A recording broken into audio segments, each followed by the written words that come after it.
We're pretty optimistic that people are going to taste this and say, wow, that's a really darn good beer. Not a darn good NA beer, but just a darn good beer in general. While beer aficionados may scoff at the idea of a non-alcoholic beer, the folks at Harpoon Brewery hope you will keep an open mind about their new offering, Open League. Cheers.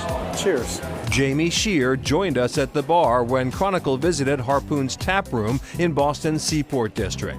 Shear is the company's director of quality. He says it took a year and a half of work to create this brew. Usually 1 to 4 tries is all it needs to go from a recipe on paper to a beer in a glass. This beer took 9 to 10 tries to get it right. Shear says Open League has all the classic beer ingredients: malted barley, hops, yeast, and water.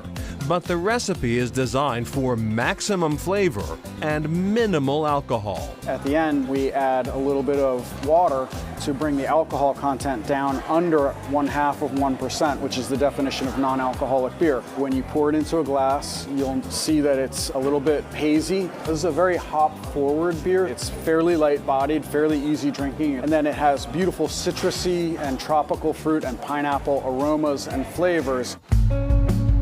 Open League evolved from another beer in Harpoon's lineup, Rec League, which is 4% ABV or alcohol by volume. That's on the lower side for a craft beer. Shear says the response to Rec League showed how the preferences of beer drinkers have grown. We learned you could go from 7% to 4%, and people not only would not be unhappy, they'd consider it a feature. So here we are trying something with under 0.5%.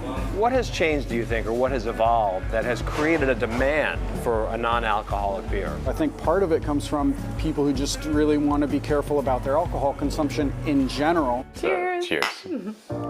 Melrose entrepreneur Abby Romanel is part of that growing sector. She's the CEO of Raising the Bar. Raising the Bar is an alcohol-free cocktail subscription box. So we curate and put together recipes that are completely alcohol-free and deliver all the ingredients right to people's doorsteps so they can become their own mocktail mixologist at home. Romanel and her husband Devin co-founded the business in 2020.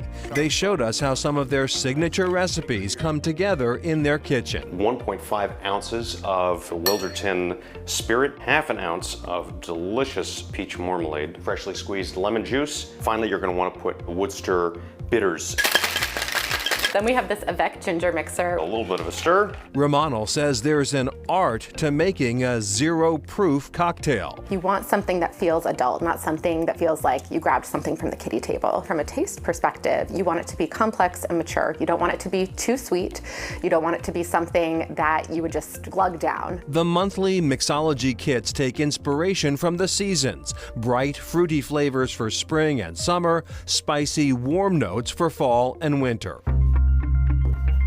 For Romanel, the idea behind Raising the Bar is personal. For years, when I was considering cutting out drinking or taking a break, I felt so alone in my struggles with alcohol. I quit drinking right before New Year's Eve, December of 2018. I was like, oh, I'm gonna have that FOMO of not having something special to sip or toast with champagne at midnight. That sent Abby searching for a product catering to her love for creative cocktail making without the booze. When she couldn't find it, she and Devin launched their business from home. Our kids helped pack boxes, we made little production lines. While Romanel doesn't drink alcohol anymore, she says many of her customers don't completely abstain. Maybe it's just once a month, or if they're going to a party, they'll have one drink and then they'll switch to something alcohol-free. I still drink alcohol, but what I really love about Raising the Bar is that we have zero-proof variations, and so this is just a terrific way to take a drink off or maybe have an off day. My favorite part about Raising the Bar is getting to talk to people and help them not feel alone.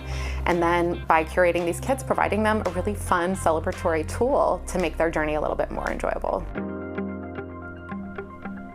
Wow, and Abby says she prefers the term zero-proof cocktail versus mocktail, where mocktail implies it's mocking or imitating something. And she says that her cocktails stand on their own merit. And back to Harpoon, they've been in business for more than 3 decades now, and they say that the push in the last 15 to 20 years of all these new craft breweries has really forced everyone in the business to be more creative and more nimble, and they have been. They have. Still